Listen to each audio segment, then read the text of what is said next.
तो हिंदू मियाँ करने से आम आवाम इसमें नहीं सम्मिलित होने जा रही है। इसलिए आवाम का एकदम सोच है कि इस बिंदु पे हमको कुछ करना नहीं है, सिर्फ हेना मैडम को मदद कर देना है कि सिवान की मदद हो।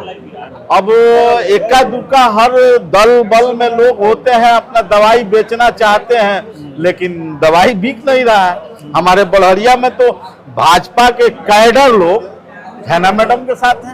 BA, BCom, BSc, MA, MCom करें विश्व की सबसे बड़ी यूनिवर्सिटी इग्नू से। सॉल्व असाइनमेंट्स और गाइड बुक्स प्राप्त करें। संपर्क करें Mahakal computers, DAV PG college के पास, पंच मंदिरा मोड़ से दाहिने, सिवान। उत्तर बिहार का सबसे प्रतिष्ठित इलेक्ट्रॉनिक स्टोर जिम्मी सेल्स अब 999 की आसान किस्तों पर अपनी पसंद का कोई भी इलेक्ट्रॉनिक्स प्रोडक्ट घर ले जाए। TV, fridge, washing machine, air condition, mobile, laptop और अन्य इलेक्ट्रॉनिक आइटम्स का विशाल रेंज आकर्षक डिस्काउंट पर प्राप्त करें। जदयू नेता जुल्फकार अहमद साहब उर्फ मिट्ठू बाबू हमारे साथ मौजूद हैं। आज हेना साहब के खेमे में दिखाई दिए, तो हम इनसे जानने की कोशिश करते हैं कि इनकी पार्टी एक तरफ जहां चुनाव लड़ रही है, उनकी प्रत्याशी हैं, ये इधर क्या कर रहे हैं और हिना साहब के लिए जो है ये प्रचार क्यों कर रहे हैं, इन्हीं बातों पर हम बातचीत करेंगे। साथ ही साथ जो एक सांप्रदायिक रंग देने की कोशिश हो रही है कुछ प्रत्याशी दल वाले निर्दल वाले, उन पर भी हम बातचीत करेंगे और इनका नज़रिया जानने की कोशिश करेंगे। देखिए, जिसका जो नेचर है वो तो करेगा ही, लेकिन आम आवाम के दिलो दिमाग में ये बैठ चुका है कि हिंदू और मुस्लिम करने से मेरा सिवान का विकास नहीं होगा। इसलिए कि उस तरीके का दंगा फसाद करने से हमारा विकास रुकता है। हम आपस में बातचीत बंद कर देते हैं। अगर मान लीजिए कहीं आग लगता है, कहीं झगड़ा झंझट हुआ, किसी समुदाय में आग लगता है, तो आग ये नहीं देखता है ये हिंदू का दुकान है कि मुसलमान का दुकान है। तो ये जनता समझ चुकी है और सिवान की जनता बखूबी समझ रही है कि इस तरीके के करने से हमारा सिवान का विकास रुक रहा है। और हमको जो अभी का जो चुनाव है, जो हमको MP चुनना है, लोकसभा में भेजना है, तो उसमें अगर उस तरीके का भावना से हम चुनाव कराएंगे और हम मतदान देंगे, तो निश्चित रूप से हमारे सिवान का विकास रुकेगा। जैसे जटिल समस्या है वो सांसद ही उठाता है, ट्रेन का ठहराव हुआ, ओवर ब्रिज का मामला हुआ, एजुकेशन का मामला हुआ, तो इस तरीके का तो हिंदू मियाँ करने से आम आवाम इसमें नहीं सम्मिलित होने जा रही है। इसलिए आवाम का एकदम सोच है कि इस बिंदु पे हमको कुछ करना नहीं है, सिर्फ हेना मैडम को मदद कर देना है कि सिवान की मदद हो। आपके कहने का ये मतलब है कि इस बार हिंदू मुसलमान वाला कार्ड नहीं चलेगा? कहीं दिखाई नहीं दे रहा है, कहीं दिखाई नहीं। उनको कहने से लोग डांट के भगा दे रहा है। निश्चित रूप से कहीं हिंदू मुस्लिम की बात पर विराम लग गया है। अब इक्का दुक्का हर दल बल में लोग होते हैं, अपना दवाई बेचना चाहते हैं, लेकिन दवाई बिक नहीं रहा है। हमारे बड़हरिया में तो भाजपा के कैडर लोग हेना मैडम के साथ हैं। अच्छा, महामंत्री हैं, पंचायत अध्यक्ष हैं, उसके प्रदेश के कार्यकारिणी के सदस्य हैं, ये लोग सब लगे हुए हैं। भाजपा के वोटर्स हिना साहब के साथ, उसके लिए निष्कासित उनको भाजपा की है।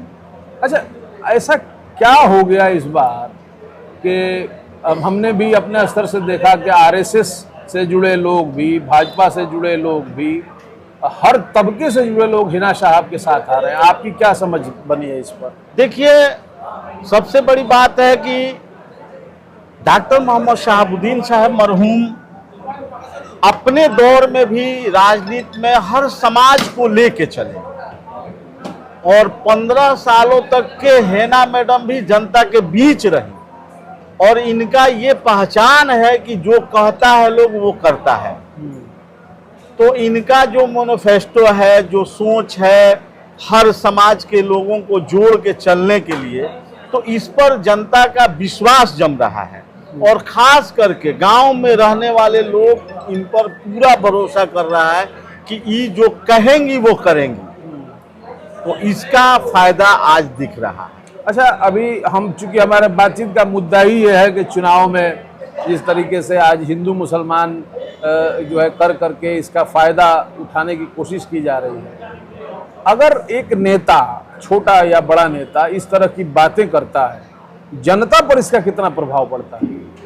देखिए, जनता पे प्रभाव अब नहीं पड़ रहा है, पहले पड़ता होगा।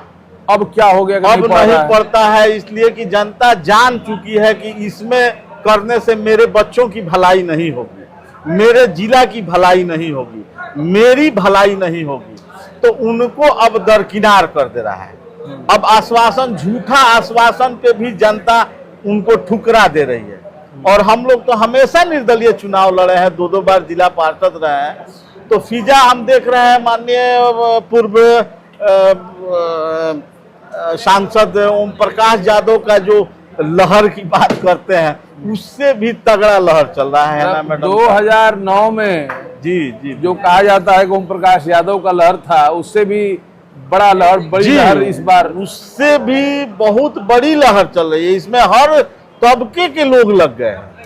अच्छा, एनडीए की प्रत्याशी हैं विजय लक्ष्मी कुशवाहा, उनको लेकर के आप एक प्रत्याशी के तौर पर कहें, एक प्रतिद्वंदी के तौर पर कहें, आप क्या सोचते हैं? देखिए, पार्टी वहाँ निर्णय गलत की है, इसी का कारण है कि पूरा जिला हीनामय हो गया है।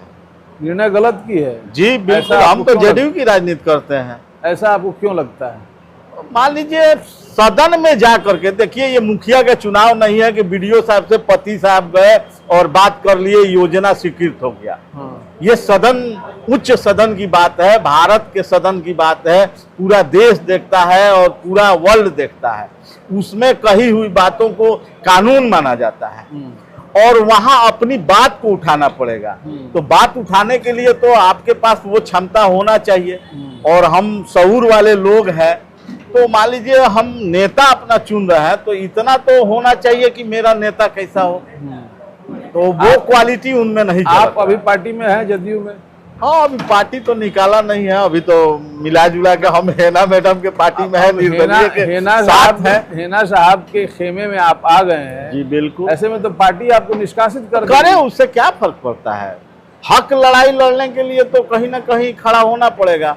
अब वो कुछ भी थोप देगा तो उसके पीछे हम नहीं ना जाएंगे। कुछ भी जमीर बेच के राजनीति आदमी नहीं कुछ भी कैसे, वो एक भारत की नागरिक हैं, सिवान की शहरी हैं, उन्हें भी चुनाव लड़ने का हक है, अधिकार है, बिल्कुल, इससे हम इनकार नहीं कर रहे हैं। लेकिन मेरे उच्च सदन में सवाल कौन करेगा? हम और आप तो जाके सवाल करेंगे नहीं। हमारे रेल ठहराव के बारे में कौन बोलेगा कि राजधानी एक्सप्रेस इधर से चलनी चाहिए, दिल्ली के लिए राजधानी एक्सप्रेस मिलनी चाहिए? तो ये तो सांसद का ही दायित्व बनता है, तो उसके लिए तो सदन में चिल्लाना पड़ेगा। ओवर ब्रिज अंदर का कौन बनवाएगा? ये लोकसभा का लगता है वो सदन में नहीं बोल पाएंगे? बिल्कुल नहीं बोल पाएंगे। आप ही लोग के चैनल के माध्यम से कुछ देखे हैं, उसी पर हमको लग रहा है कि नहीं बोल पाएंगे, कुछ बोल नहीं पाती हैं। अच्छा, बोल नहीं पाती, नहीं बोल पाती। तो आपको लगता है घरेलू महिला है, अभी उनको उतनी बड़ी जिम्मेवारी देना मुनासिब नहीं लग रहा है। रमेश सिंह कुशवाहा भगवा गमछा उड़ करके घूम रहे हैं, वोट मांग रहे हैं, और ये भी उनका दावा है कि ओरिजिनल भगवाधारी हैं, और 2005 के पहले की बात कर रहे हैं। इस पर आप क्या सोचते हैं? देखिए, 2005 की पहले की बात कर रहा है तो 2004 में वही भगवा, वही टीका, इसी अंदाज में जो आज हेना मैडम का नामांकन हुआ, उसी अंदाज में डॉक्टर मोहम्मद शहाबुद्दीन साहब मरहूम का भी हुआ था। तो हर रंग उस वक्त भी था, ऐसा बात नहीं है। अब वो पीछे उनके जाते थे पहले। सिवान के लोगों से क्या ओरिजिनल और 2 नंबर की बातें नहीं है। सिवान की जनता से हम यही आग्रह करेंगे, सभी मतभेद को भुला करके, और एक बार टेम्पू को मौका दिया जाए और दिल्ली हम लोग लेके चलें टेम्पू को। इंशाअल्लाह जरूर सिवान की आन और शान रह जाएगी। और विकास के मामले में सबसे पहले एजुकेशन और हॉस्पिटल के मामले में सुधार मैडम से उम्मीद है, और गरीब लोगों को खास करके उम्मीद है कि जो रेफर कर दिया जा रहा है वो व्यवस्था खत्म हो जाएगा, यहाँ इलाज होगा। चलिए, आपने वक्त दिया, इसके लिए शुक्रिया।